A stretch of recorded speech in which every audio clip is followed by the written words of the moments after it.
Sí, sí. Arranque usted el anfitrión. ¿Está bien el volumen ahí? Perfecto.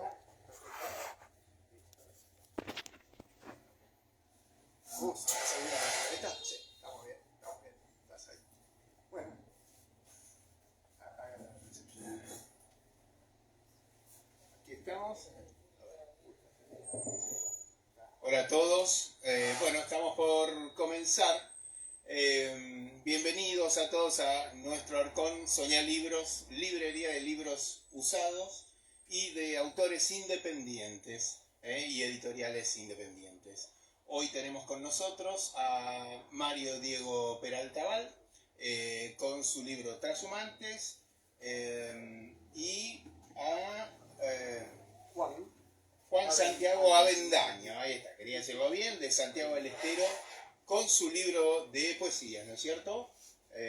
Casa con fantasmas. Y otros, exactamente. Ellos van a hacer unas lecturas y van a estar acompañados, como ya estuvieron escuchando, por el maravilloso sonido de esta trompeta, a cargo de Leandro Pandolfi. Así que bueno, un aplauso y bienvenidos. Buenas tardes, muchas gracias por estar acá. Vamos a empezar un viaje raudo, porque Trashumantes es un viaje en camioneta desde Buenos Aires hasta la Isla del Sol, al encuentro de escritores independientes. Es un viaje que empieza con una deuda pendiente con Latinoamérica en Gotas, que era mi libro anterior. Había escrito mucho sobre Latinoamérica y nada sobre Bolivia. No había ido a Bolivia. Lo que estaba pendiente era un viaje a Bolivia. Pero siempre un escritor de libro de viajes hace una crónica, un diario, y ahí empecé a escribir. Pero que conste que no había en el inicio una idea de que esto sea un viaje, un libro de una. No.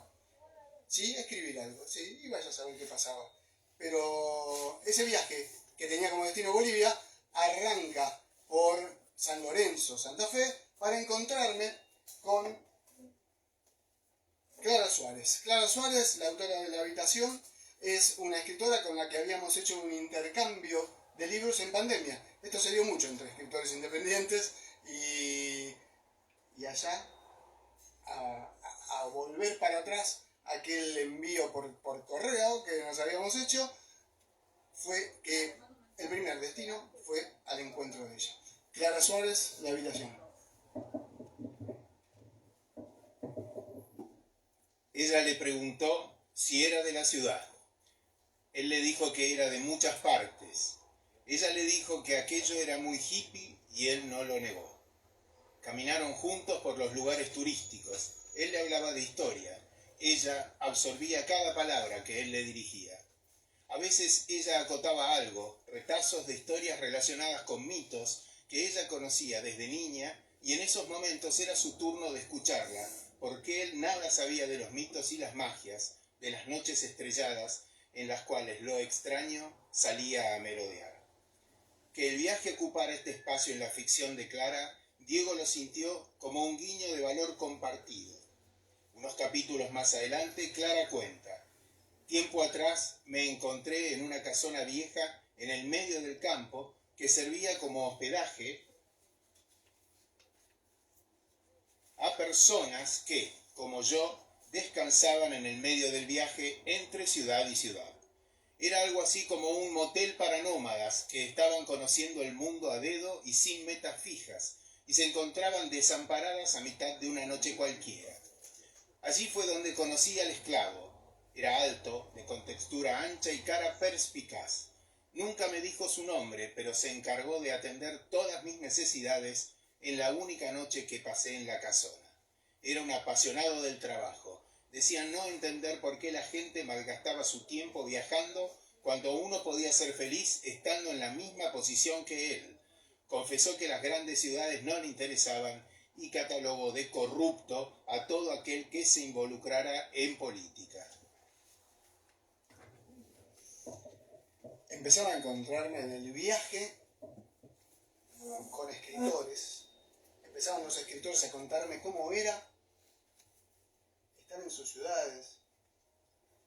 Imagínense una tarde de mucho calor, a la sombra de un murito frente al Campo de la Gloria, donde la autora me estaba contando un poquito cómo había sido su crianza en esa ciudad, una ciudad muy sanmartiniana. Qué es lo que estábamos viendo, qué es lo que había pasado, el bautismo de fuego de los granaderos, una cosa donde empezaba a tomar un color, el viaje, distinto al que yo había previsto. El viaje seguía, y como estaba en Trashumantes, armadito, una guía, un viaje, un circuito, el lugar que siguió fue Esquina, pero después había que llegar a Corrientes. Y Corrientes era el lugar donde Marco Fernández Leyes, otro escritor, en este caso de Resistencia, él había elegido Corrientes para encontrarnos. Y en la noche de Corrientes, Marcos en su libro decía: de la charla con Marcos, Diego recuerda haber reparado en el cómo abordaban temas sexuales en sus escritos. Del capítulo Formas de resolver un acertijo, Diego tomó algunas líneas donde Marcos se le había animado al tema. Llegó hasta donde yo estaba, se recostó boca arriba en el piso, derramó un poco de vino en su vientre y me obligó a beberlo. Siguió vertiéndolo sobre sus...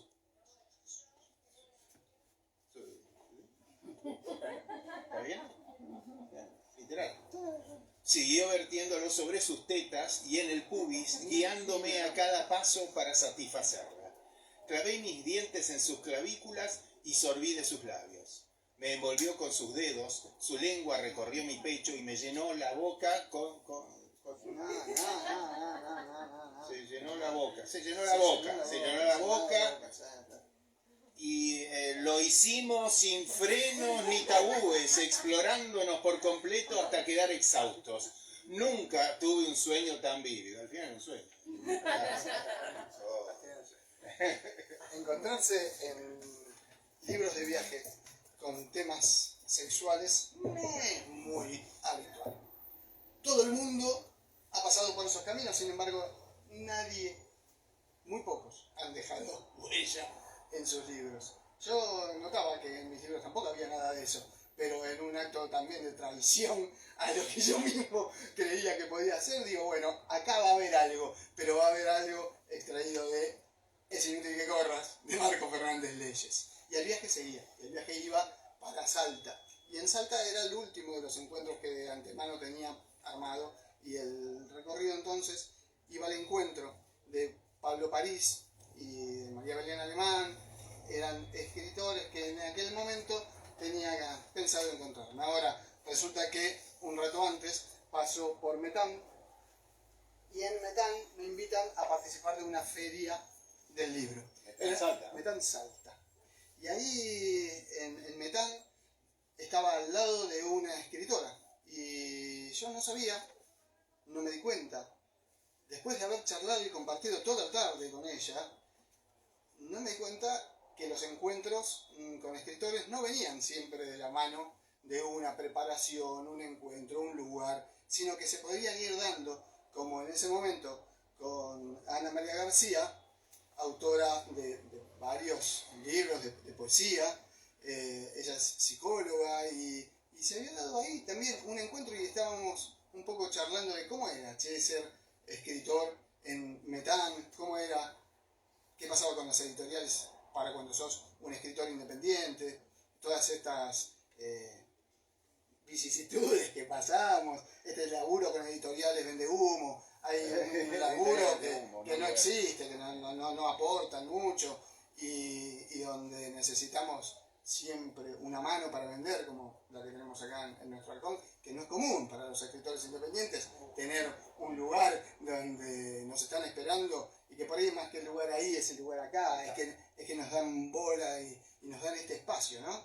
Y de eso hablábamos, y yo salí de ahí diciendo, mira, estuve toda la tarde charlando con una escritora, pero tenía que ir a Salta Capital, y en Salta Capital me encontraba con otra escritora con María Belén Alemán.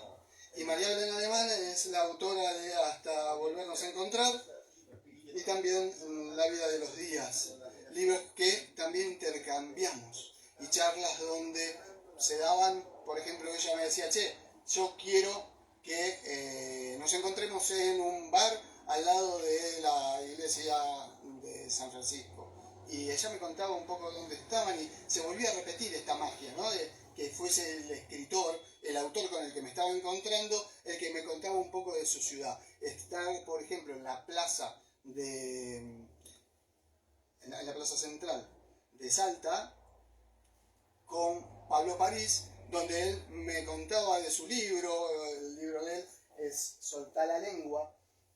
Él es un ingeniero que se dedicó un rato a las lenguas, habla 5 idiomas distintos y con eso hizo todo un laburo en este libro donde dice, bueno, che, mirá, confía, vos tenés la capacidad para aprender un idioma que está básicamente relacionado con que en algo estás hablando hoy, en algo te estás comunicando. Así que dale de la misma manera, soltá por ahí las estructuras duras que te proponen la capacitación clásica y él propone por ahí otras formas. Pero todo esto me lo estaba contando mientras el centro de Salta se iba transformando en noche, mientras todo el mundo empezaba a hacer la vuelta del perro y tenía la ciudad de parada para nosotros, un encuentro en un hostel donde nos encontramos con gente de muchas nacionalidades y sí, la idea era charlar sobre libros, pero no habían pasado más de 20 minutos que ya estábamos con una guitarra en el baúl, la de Pablo París, en su auto, con 4 más, rumbo a una peña de esas de las que conocen los que viven ahí, una peña donde, claro, él tocaba su guitarra y así todos los clientes. No era un show armado, sino que cada uno iba y tocaba. La Peña del Molino debe ser. Muy bueno, muy buena experiencia, muy buena experiencia. Y el viaje sigue, y porque estaba cerrado el puente que llevaba de La Quiaca a Villazón, me quedo más de la cuenta en La Quiaca. Y entonces en el hotel de turismo le digo al conserje, che, por casualidad conoces a algún escritor que sea de la ciudad. Ah, sí, llamá a Quispe. ¿Cómo Quispe? Apellido Quispe, bastante común acá. No, mirá, y me muestra en la guía de teléfono el papel. Me dice, mira, pero va por esto. Empiezo, llamo al primero. Hola, sí, está, Quispe. ¡Papá! Gritan del otro lado. Ah, sí, soy yo, el escritor, sí. Ah, ¿dónde estás? Bueno, ahí voy. Y vino con otra escritora y estuvimos cenando ahí.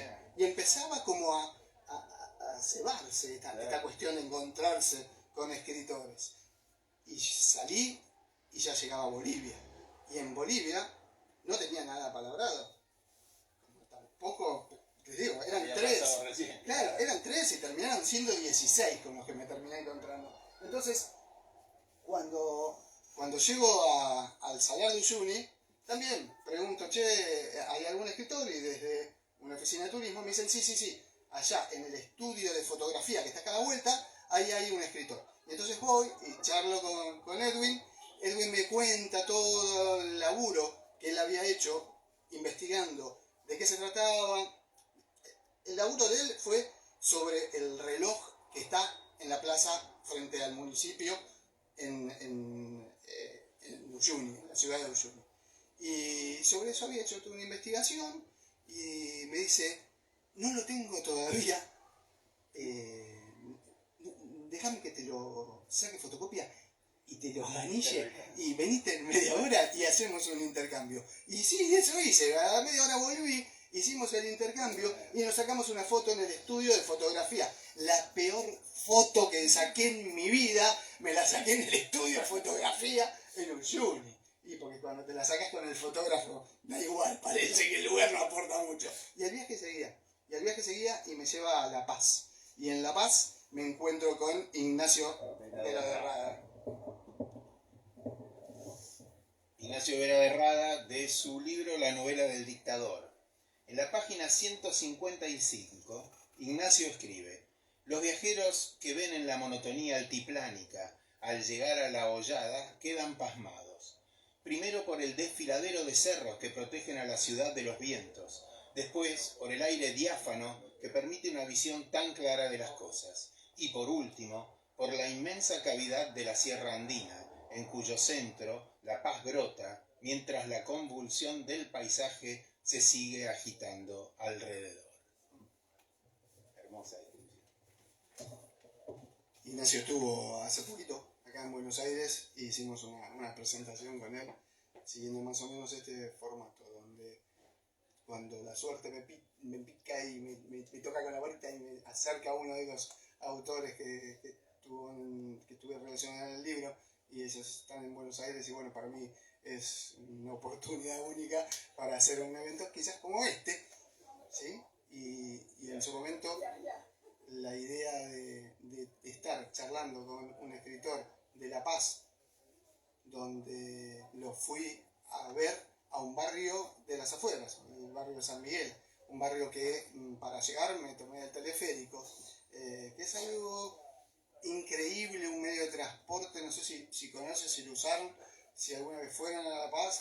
Yo particularmente creo que, visto y considerando que no pudieron ponerle alas a los ciudadanos de esa parte, dijeron, bueno, vamos a hacerlo volar con este elemento, este instrumento, con un medio de transporte que está realmente espectacular, y se viaja desde el centro hasta el barrio San Miguel, donde estaba Ignacio, de una manera muy rápida, muy ágil, muy de jueguito.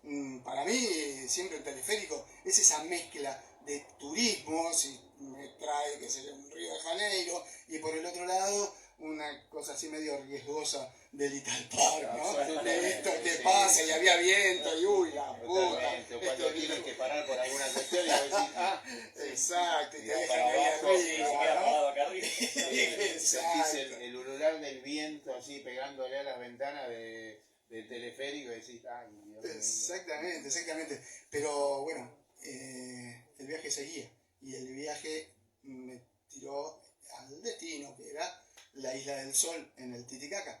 Y ahí no tenía nadie tampoco hablado, pero resulta que volviendo hacia el puerto, una pareja, en un correcto portuñol, me dicen si sabía para dónde estaba el puerto, y yo estaba yendo para allá, con lo cual le dije, vamos juntos.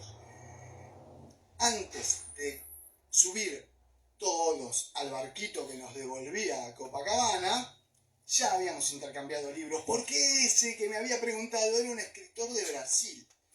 Era una cosa increíble para mí, y un mimo, digamos, algo que me estaba sorprendiendo, el encuentro con escritores en el camino.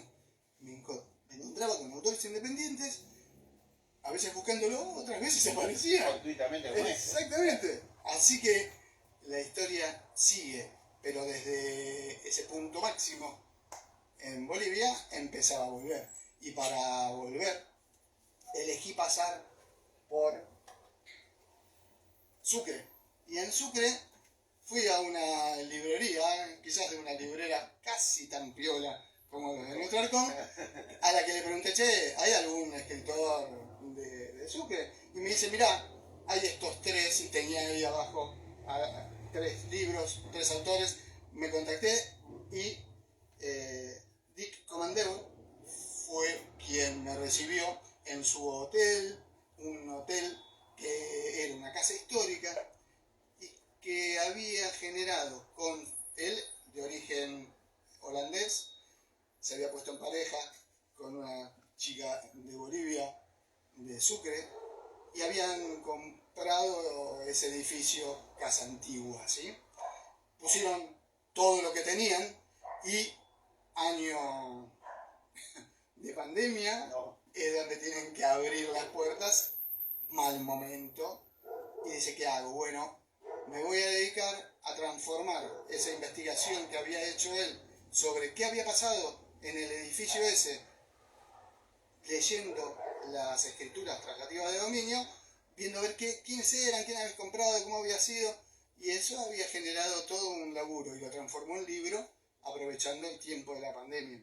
Y ahí, leyéndolo, leyéndolo como leí todos los libros de todos los intercambios que hice con todos los autores independientes que me crucé, empiezo a tener un montón de información sociológica sobre Bolivia. Cuestiones del tipo, por ejemplo, que en esas sesiones, cuando había una herencia en el medio de esa casa, había una declaratoria de herederos y entre ellos aparecía una madre superiora del convento de enfrente diciendo y acá, todos miraban qué pasó. No, acá hay una monjita, una hermanita, que es hija del difunto y me debe la dote. Esa era una posición que yo no la tenía presente. La cuestión de la dote más económica, digamos, que significaba el entregar una hija al convento, al monasterio, a donde iban a cambiar de nombre, a donde iba a tener que decirle madre a otra mujer y todo un despegue, ¿no? de su ser, y hacer otra persona. Y eso me iba tirando un poco más de info sobre cada lado y iba conociendo un poquito más. Y el viaje seguía. El viaje de Sucre me devuelve a Iruya. En Iruya en Salta, claro. Y ahí ya en Iruya tengo una posibilidad de encontrarme con un docente que está laburando en San Isidro, allá arriba en la montaña. Y entonces, claro, él me habla de su libro, según mi abuela, donde hay mucho de tradiciones de esa zona, y él me cuenta un poco la realidad de cómo era ser docente acá, cómo estoy encargado de la educación en un lugar donde tengo que hacerme cargo, él me decía, me tengo que hacer cargo de todo el secundario de este colegio. Entonces, ¿cómo era la cosa? Era a través de una conexión virtual, venían chicos de edad de secundario y desde esa aula se conectaban a aulas virtuales según los años que fuesen, ¿sí? Y entonces, terminadas las clases de cada uno, las dudas que tenían, las tenía que responder él para todas las materias, todos los años, aparte de sumarle en el nexo social que significa tener un secundario ahí, ¿no? Y aparte la primaria, donde estaba armada con 2 docentes, uno que era de sala de 4 hasta tercer grado, el otro para tercero para arriba. Un formato muy distinto, una injusticia, digamos, claro, un formato que a mí me dejó pensando mucho y salí de ahí, más allá de, otra vez, bastante ensimismado pensando en, que se sigue dando, me sigo encontrando con escritores y lo que me había contado de él, y estaba medio ahí, en una nube de pedo caminando, me estaba yendo y escucho ladrar a un perro. Me di bola, un perro, bueno, o sea, 2 segundos después me doy vuelta así y tenía un perro mordiéndome el tobillo y una señora mirándole ahí. Entonces yo dije, che, pará, porteño tonto, sos tan mordible como cualquiera, bajate de esta nube, claro, bajate de esta nube de estar pensando, uy, mirá qué loco lo que estoy haciendo, porque al perro le gustó igual. Ahora, esta anécdota la leyó Luis, porque Luis vino a Buenos Aires por una cosa que hicieron en el CCK y entonces nos encontramos y ahí le di el libro en papel y entonces aerolíneas se demoró un poquito, no sé qué pasó, se leyó todo el libro y cuando llega allá me dice, che, ¿cómo era la señora que estaba al lado del perro?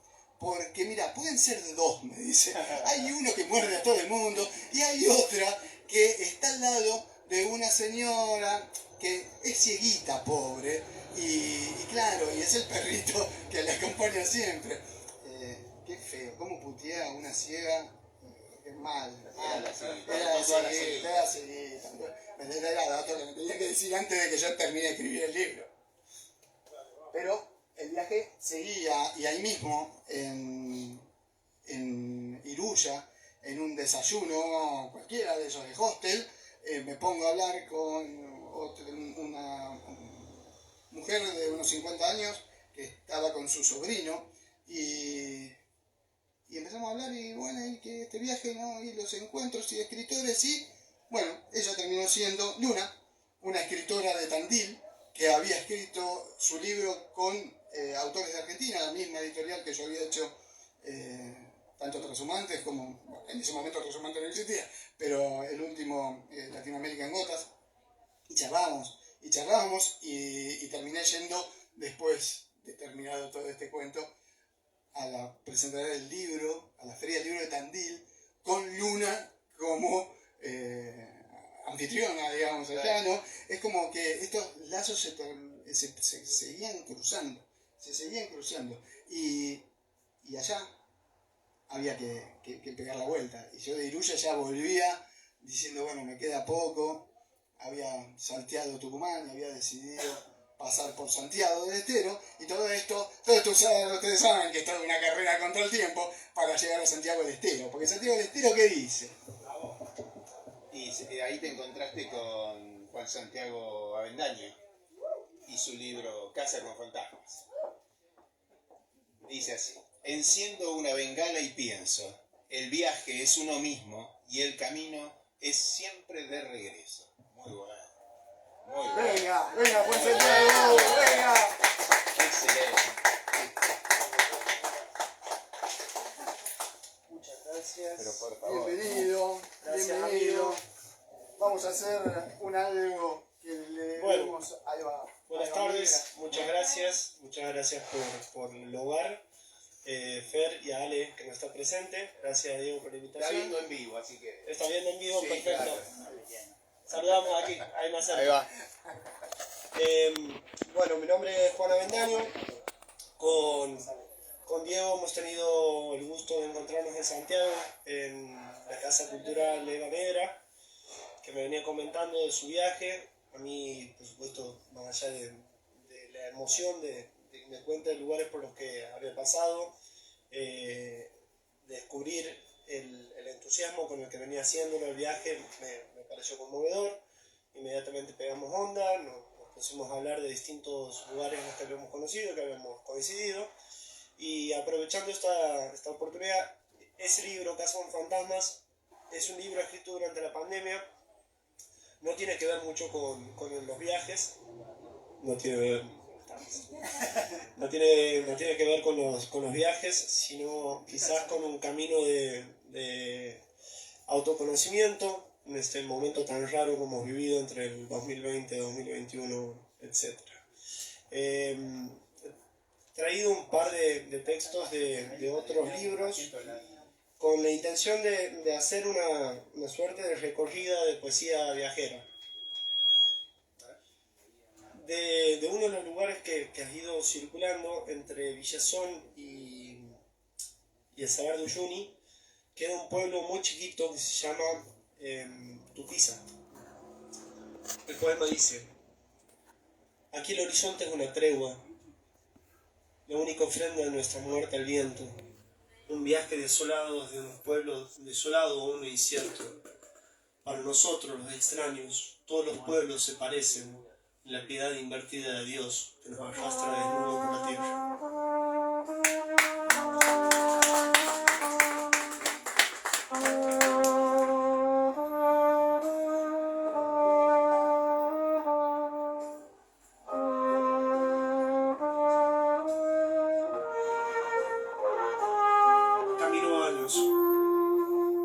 El paisaje que dibuja el ojo se sostiene tras el vidrio del coche. Lo que comienza como mar puede ser monte, río o montaña. La mano que dibuja el paisaje se destine en un dibujo original, sin piedra, sin río, sin aire. Los elementos que nos componen suelen prescindir de nuestro impulso.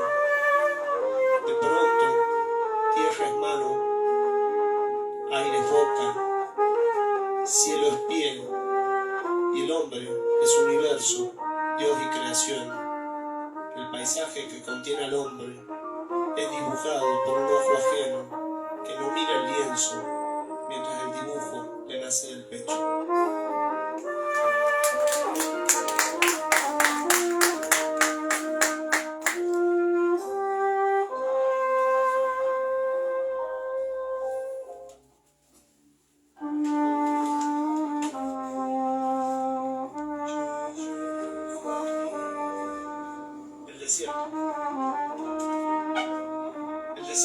jaula, dice su horizonte inservible, crece en suspenso, quietud, remedio. La carne seca, la mudez preservada en su coágulo. El sol dibuja formas sobre los trapos. La pobreza y su intento descolorido las desarma en el aire, desintegrando el hilo metafórico que nos une, perpetuando la imagen de la destrucción, la solitaria destrucción del vacío. El desierto es una gran entrada, el laberinto llano, una semilla paciente, una gárgara de arena, un largo camino de salida. Es la cicatriz del mundo para no desangrarse, el modo en que cerramos la puerta para que nadie salga, solo uno y el desierto. Luego vendrá el viento, su idioma confuso, el sol estirando la tarde y el agua como un dios lejano.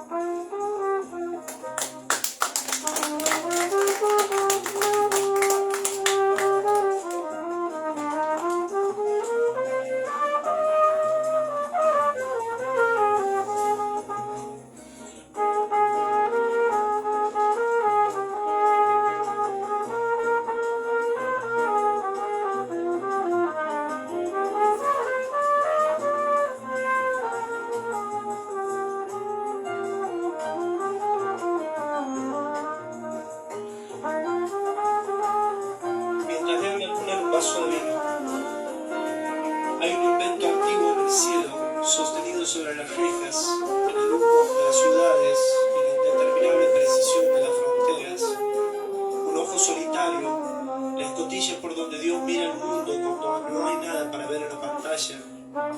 Hay un ojo, un invento puesto por alguien en el cielo, corazón borracho que canta en el fuego, repite ritmos aprendidos en una caverna y sonríe a cada cosa iluminada. Hay una excusa constante clavada en el cielo que nombra las cosas que la rodean, mitología desdibujada en un pizarrón vacío. Hay una nación en la negritud del universo, libre de banderas y montajes, rodeada de estrellas muertas, luz que perdura como el pasado. Hay una razón en el cielo para no sentirte solo cuando bebes mirando a la luna.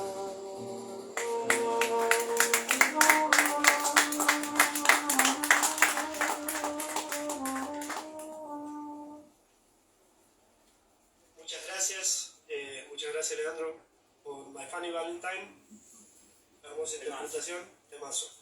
He ido compartiendo un par de poemas de un trabajo actual que se llama Charqui. Son poemas relacionados con la imagen de la sequía.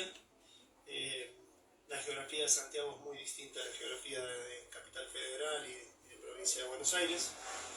He leído un poema que se llama El desierto, que tiene que ver no solo con la imagen de la sequía, sino también con la locación del desierto que separa a Punta Gallinas, que es el extremo norte de Colombia, un lugar por donde he tenido la suerte de visitar, y que al momento de visitarlo me recordaba mucho a la misma imagen de la pobreza que existe en el interior de nuestra provincia, lo que implica que la pobreza y su imagen desgarradora es igual en todos lados. Voy a leer de este mismo trabajo de Charqui un poema que tiene 3 partes y que está situado, para aquellos que han recorrido nuestro territorio, en la Ruta 9, entre Santiago y Córdoba. Existe un salar, una salina, más que un salar, que son las salinas de Ambargasta, que están, si es que uno va de Santiago a Córdoba, sobre el margen derecho; si es que viene de Córdoba para Santiago, sobre el margen izquierdo. En ese salitral, a mí me llamó la atención que había un monolito y que era un campo que estaba cercado, un campo con tierra improductiva, absolutamente improductiva, porque el salitre erosiona todo, come el paisaje, no permite que nada crezca. Con el tiempo, luego de haber escrito este poema y de haberlo publicado en redes, me entero que ese monolito había sido construido en homenaje a los abuelos de un amigo, así de chico, el mundo es un buñuelo, no un pañuelo. El poema consta de 3 partes, se llama El Salitral, dice: 1. El monolito. ¿Hasta dónde crecerá esa piedra que despide un muerto? Me parece que un tempo más abajo podría ser. Un tempo más abajo, más tranquilo. El monolito. ¿Hasta dónde crece esa piedra que despide un muerto? El cielo está poblado de silencio. La luz arroja la última hora sobre este mapa. No hay sosiego posible. Los vuelos circulares de las aves son un mal designio. Nos recuerdan un tiempo devorado, de épocas en que la soledad se confundía con el hambre, en que la memoria era un fusil adusto. La sal me lame los dedos de los pies, me sobrepongo de golpe, camino rápido, el salitre se quiebra tras mis pasos, y por sus nervaduras la muerte jadea con la lengua seca. El sonido es áspero y preciso. Un poco más lejos, el sol juega sobre los charcos. Yo le enjugo las lágrimas como un padre. Aquí el agua enloquece de esperanza. ¿Quién llegó de plegarias el salitre? ¿Quién cerró la puerta de la noche para dejarme afuera? 2. El cerco. Han cercado el salitre para que las estrellas no escapen. El vacío es sobre todo natural. Nada crece en esta tierra. Nada hay que se afiance, solo la pérdida. El miedo galopa en las vértebras y solo cuando el último grito se ha ahogado, el salitral respira para hablar de nuevo. 3. La vaca. La vaca pasta sobre los márgenes. El escenario, luego del último bocado, es blanquecino, casi neutro, como si todo pudiese ser dibujado. La vaca a su vez contempla con los ojos impávidos la ausencia vegetal. Salvo su aliento, nada hay vivo. El salitre ha erosionado la tarde desde adentro.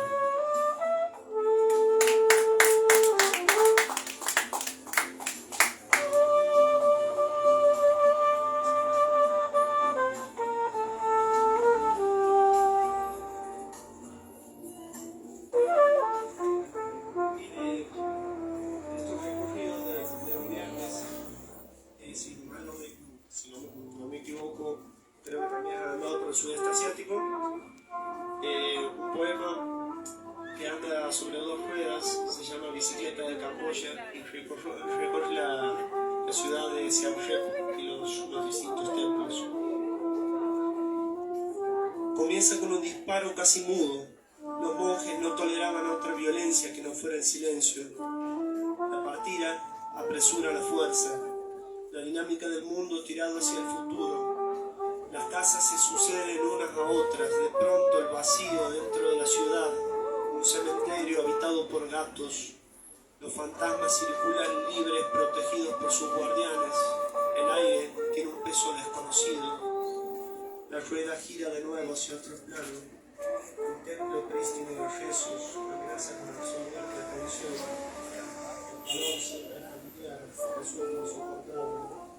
El vapor sube. Márgenes que se respiran que sostienen el cielo.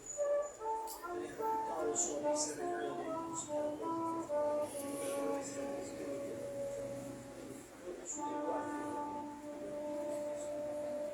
Se sangre. Se respira por la piel. El aire se sirve de tragos en los pulmones. Cada sorbo me completa el pecho. Un río tiembla de quietud cuando un buey ingrávido flota en él. Sobre el lomo de un pájaro hace su trabajo solitario que lo conecta con el mundo. El silencio se interrumpe por una voz que me resulta cercana. Esboza un círculo en el aire que figura ser Dios. Nada de esto tiene sentido si se repite a sí mismo. Incluso a Dios lo agota el tedio. Para volver de esta carrera es necesaria una fuerza inversa a la partida. El movimiento rojizo de la tarde es una pendiente imposible. De pronto pedaleo con un mundo a cuestas.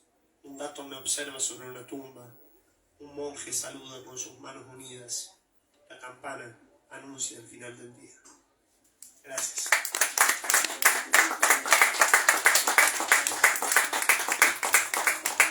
Gracias. Gracias Juan. Y la poesía del viaje. Pregunta, ¿escribiste esto estando ya en Santiago? ¿Escribiste en San Rafael? ¿Cómo fue? Cuando no alcanza el plato para viajar, recordar el viaje y escribir un poema es una excelente solución. Esto lo he escrito hace un par de meses, habrán pasado 4 o 5 años de ese viaje. Estaba revisitando el viaje a través de fotos, de algunas anotaciones que tenía en la libreta, y me pareció una buena manera de volver a visitar esos lugares que uno lo completan y terminar la experiencia del viaje a través del poema. Cuando hablabas vos del calor, dando vueltas por ahí. Calor familiar. Tremendo calorazo. En el caso de Camboya, nosotros en Santiago tenemos un calor muy seco. Camboya se parece más a Corrientes por la tierra colorada, y a Tucumán por ese calor húmedo.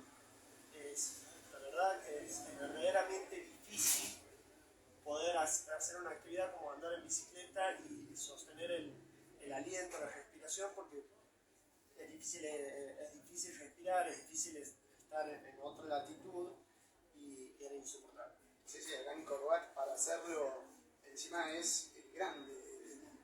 Tenés que Y muy en subida. exactamente, ¿no? Es una experiencia, hacerlo en bicicleta es una experiencia muy aconsejable, aunque te lleve mucho líquido, ¿no? Mucho de salud.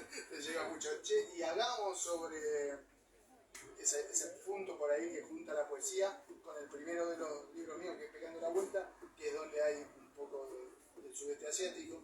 Pero ya que estás, contame un poco de ese Santiago que yo vi, un Santiago que le apuesta a la modernidad, que vos me dijiste, che, tomate el tren del desarrollo, y ahí me fui de una punta hasta la ciudad banda, vecina. claro, la ciudad vecina. Un tren Gratarola, un tren que a la vuelta me bajé.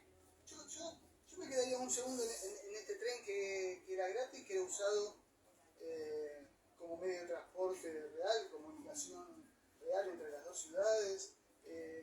Aporta, ¿cómo se suma eso? Mira, si hay algo que pasa en Santiago es que primero criticamos la futura obra que se anuncia, diciendo que al pedo, básicamente, que no es necesario Que no es necesario construir un tren al desarrollo, como se ha hecho, que es gratuito.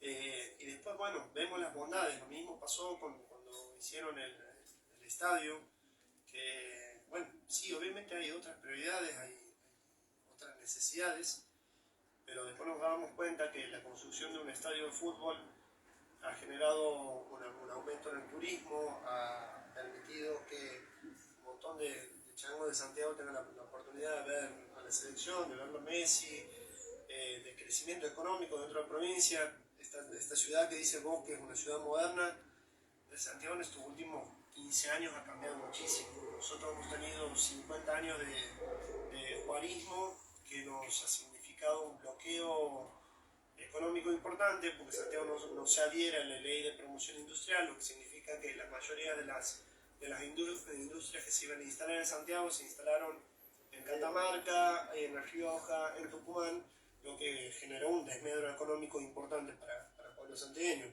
En estos últimos 15 años ha habido un crecimiento económico importante y ha habido también la voluntad de tener una ciudad que sea para todos, o sea, una provincia que sea para todos y una ciudad que reciba a la gente. Nosotros en Santiago, desde el paisaje, no tenemos mucho para ofrecer, porque no tenemos montañas, salvo algunas sierras que están cerca de Catamarca, la zona de la Valle.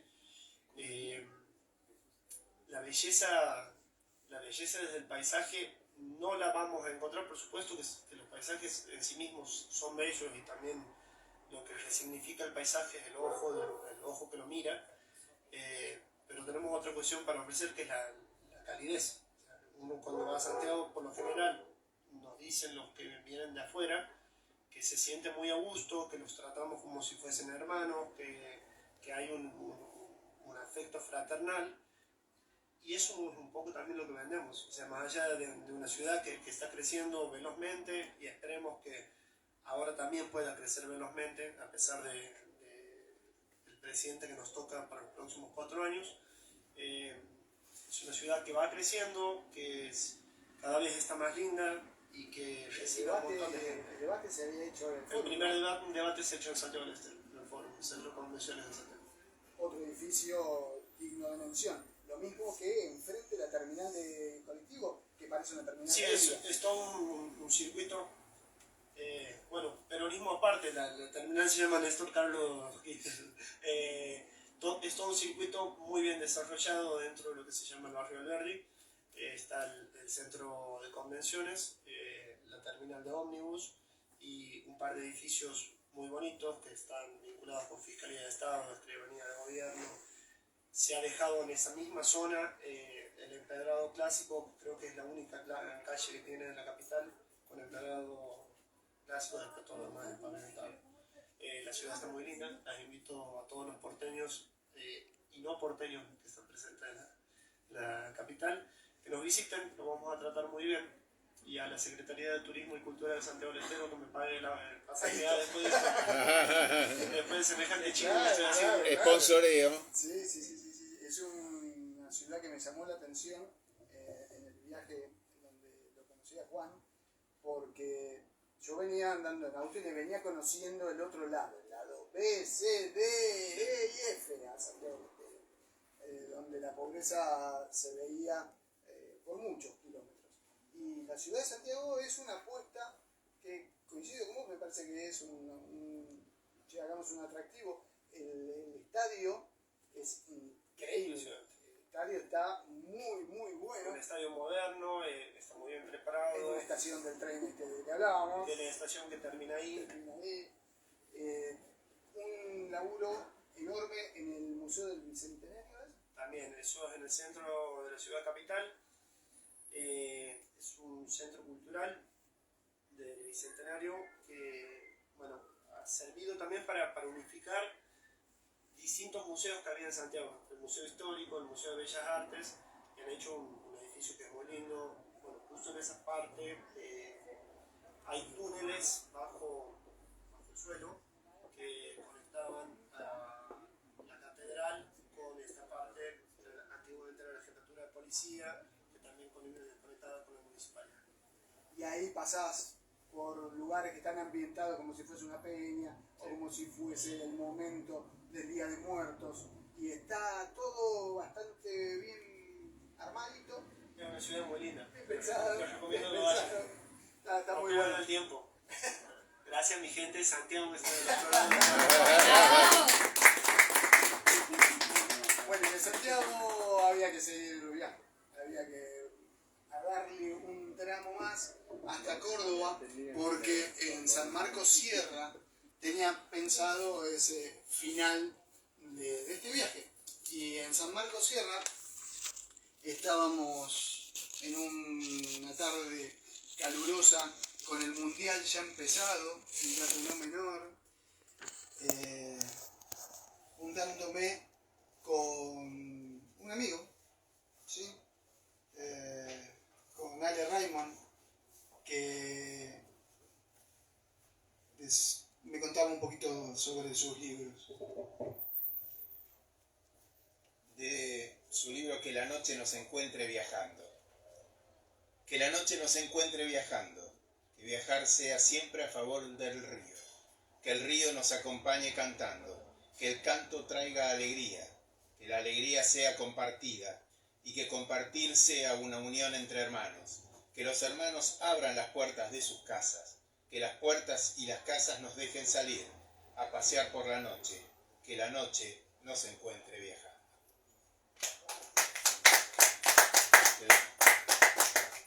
Los libros de Ale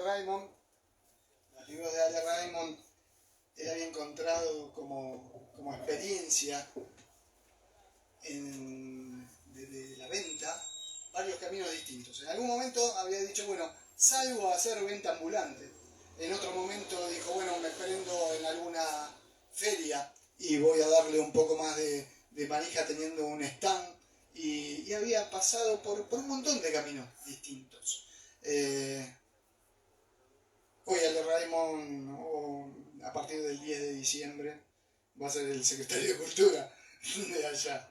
Está bueno, alguien que haya recorrido esos caminos de venta de sus propios libros, venta ambulante, que haya trabajado acá en Buenos Aires en la Feria del Libro de Autores Independientes y autogestionados. Es un amigote ahora muy valioso que, aparte, trabaja en el programa de radio de Quique Pessoa, que, mirá vos, tenía ahí también su radio, y cuando me hospedo ahí en la hostería que Quique tiene, la esposa había terminado de hacer un libro, Leda Berlusconi había terminado de hacer un libro y se llamaba Bolivia, el Che, y una historia no contada, y esto terminaba subiéndole más la vara y diciéndome, che, dale, ves que te vas encontrando con escritores y esto viene de libros. Si y nos esto faltaba gusto el caldo.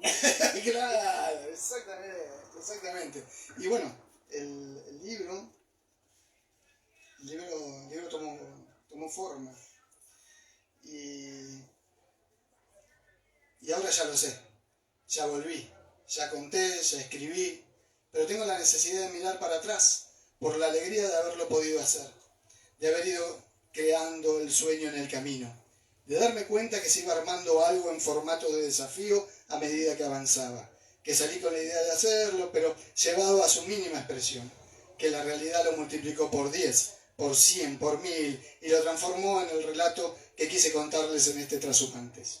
El volver tiene su espacio en el viaje, como el fin de un libro, como una presentación. Tiene que suceder. Un recorrido con un inicio en San Lorenzo, Santa Fe, de Clara Suárez, para de ahí ir a Corrientes, pasando por Bellavista y Esquina, cruzando la Resistencia de Marco Fernández Leyes, fallarle al impenetrable, pero quedándome en Pampa de los Guanacos, la colonia menonita, para seguir a un improvisado Metán y al encuentro ocasional con Ana María García en la Feria del Libro. Un salta programado en el hostel Prisamata con Pablo París, pero anticipado con una cerveza y un café en el convento de San Francisco con María Belén Alemán. Gracias a que el puente estaba cerrado, aparecen Laura y Sandro para compartir la cena en La Quiaca, y llega el salto a Bolivia, qué lindo país, a donde no tenía nada armado, ningún escritor apalabrado, y en la primera ciudad, en Uyuni, la magia de Trashumantes me llevó hasta el estudio fotográfico de Walter Edwin André Morales, y el intercambio literario ocurrió.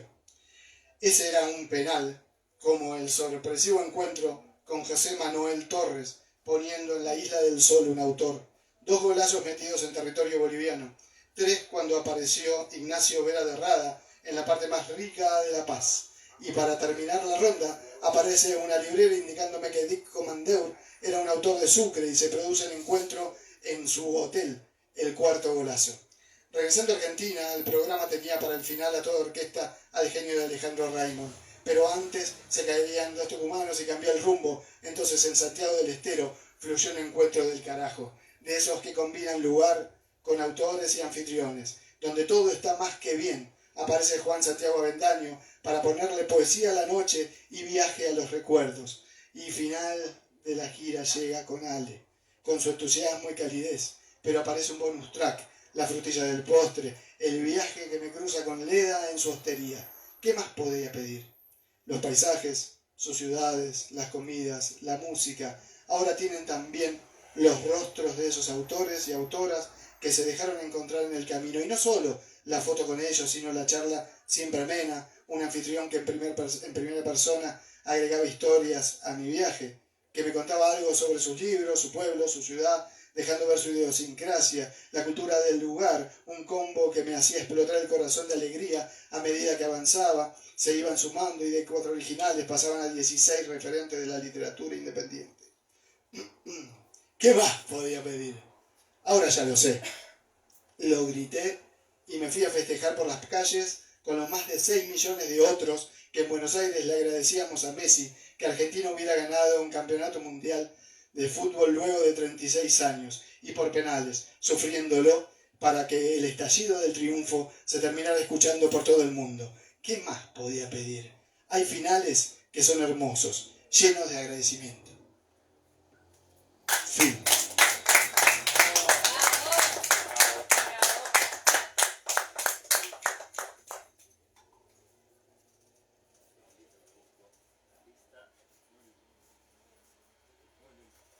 Bueno, muchas gracias a todos. Vamos a descorchar unos vinitos para compartir, ¿sí? Mientras escuchamos un poquito de trompeta, un poquito de jazz, ¿sí?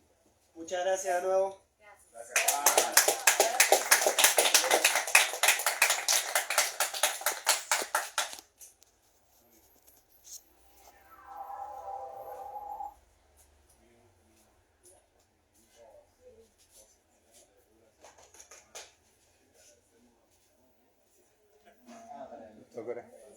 Estuvo bien.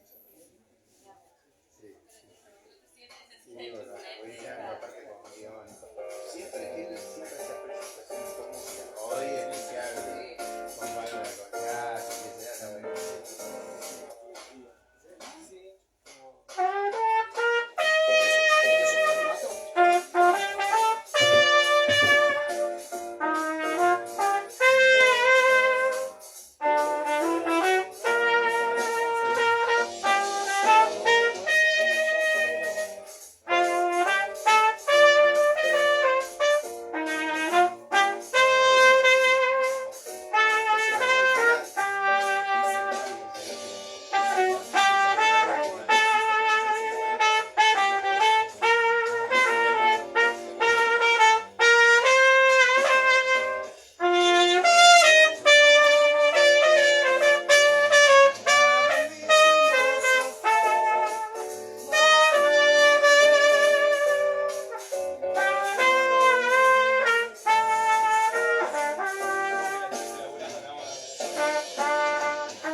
Vengan a buscar la copa de vino.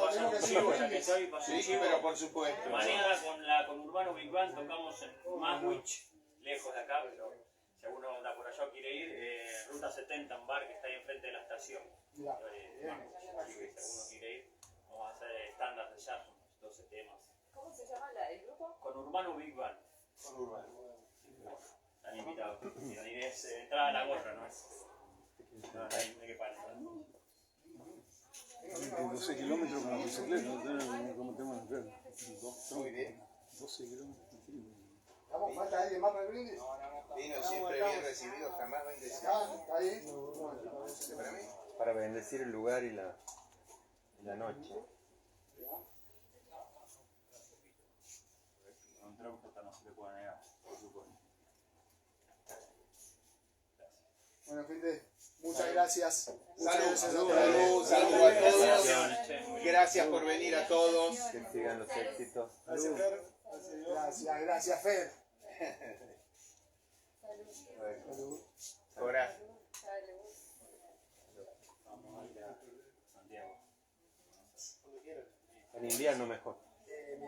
Mi hermano. Mejor. sí, y la hospitalidad igual No, es eso sí, todo el año. entre las 2 y las 5 no. Ah, eso sí. Vos te has ido rápido porque no había nada abierto. Decía, bueno. Yo he pinchado goma en la ruta, ¿sí? En la 34. No hay forma. No había manera. ¿Qué va a hacer? Había uno solo. Pero decí la verdad, a esa hora ¿quién va a andar? Hace mucho No, calor. no, si yo no quería bajar del auto. Sí. A mí no me quedaba otra, pero... El lugar donde más calor hace en el mundo. No, Se